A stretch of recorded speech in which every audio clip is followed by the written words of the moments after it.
Hi అండి. Welcome to my channel. Telangana రాష్ట్రంలో ఎంతో కాలంగా ఎదురు చూస్తున్న ఇందిరమ్మ ఇండ్ల లబ్ధిదారులకు ఒక గుడ్ న్యూస్ అండి. మనకు 2-3 రోజుల్లో ఇందిరమ్మ ఇండ్ల జాబితాను విడుదల చేయాలని గవర్నమెంట్ అధికారులని ఆదేశించడం జరిగింది. పూర్తి వివరాలను తెలుసుకుంటాం ఫ్రెండ్స్. పూర్తి వివరాల్లోకి వెళ్లే ముందు ఈ వీడియో నచ్చితే లైక్ చేయండి, షేర్ చేయండి, సబ్స్క్రైబ్ కూడా చేసుకోండి. 2-3 రోజుల్లో ఇందిరమ్మ లబ్ధిదారుల ఎంపిక.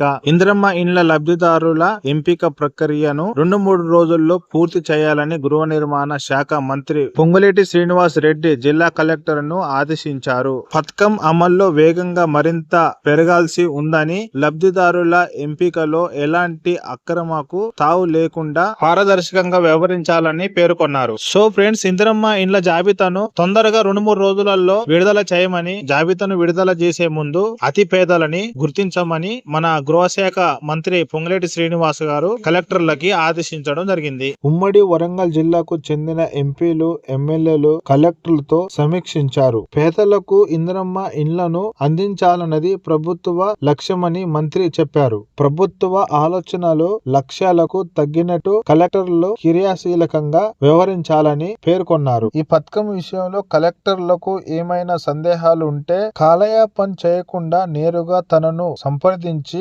నివృత్తి చేసుకోవాలని సూచించారు. లబ్ధిదారుల ఎంపిక విషయంలో స్థానిక ఎమ్మెల్యేల అభిప్రాయాలను కూడా పరిగణలోకి తీసుకొని కలెక్టర్లే తుది నిర్ణయం తీసుకోవాలన్నారు. లబ్ధిదారుల ఎంపికలో నిరుపేదలకే ప్రాధాన్యం ఇవ్వాలని స్పష్టం చేశారు. పూర్తయిన డబుల్ బెడ్రూమ్ ఇండ్లకు లబ్ధిదారులను ఎంపిక చేయాలన్నారు. కాంట్రాక్టర్లు పూర్తి చేయని పక్షంలో లబ్ధిదారులే పూర్తి చేసుకునేలా చూడాలని ఆదేశించారు. ఎండాకాలాన్ని దృష్టిలో ఉంచుకొని తాగు నీటికి కొరత రానియకుండా ముందస్తు చర్యలు తీసుకోవాలన్నారు. సో ఫ్రెండ్స్, డబుల్ బెడ్రూమ్ ఇల్లు అనేది L2 లో ఉన్న లబ్ధిదారులకు, అదే విధంగా L1 లో ఉన్న లబ్ధిదారులకు ఇందిరమ్మ ఇండ్ల జాబితాను రిలీజ్ చేయడం జరుగుతున్నది. సో ఇది అప్డేట్ అన్నమాట. 2-3 రోజుల్లో ఇందిరమ్మ ఇండ్ల జాబితా అనేది రిలీజ్ చేయడం జరుగుతున్నది. కాబట్టి ఇలాంటి ఇన్ఫర్మేషన్ అనేది మీ వరకు రావాలంటే మా ఛానల్ ని సబ్స్క్రైబ్ చేసుకొని ఉండాలి. కాబట్టి సబ్స్క్రైబ్ చేసుకోండి.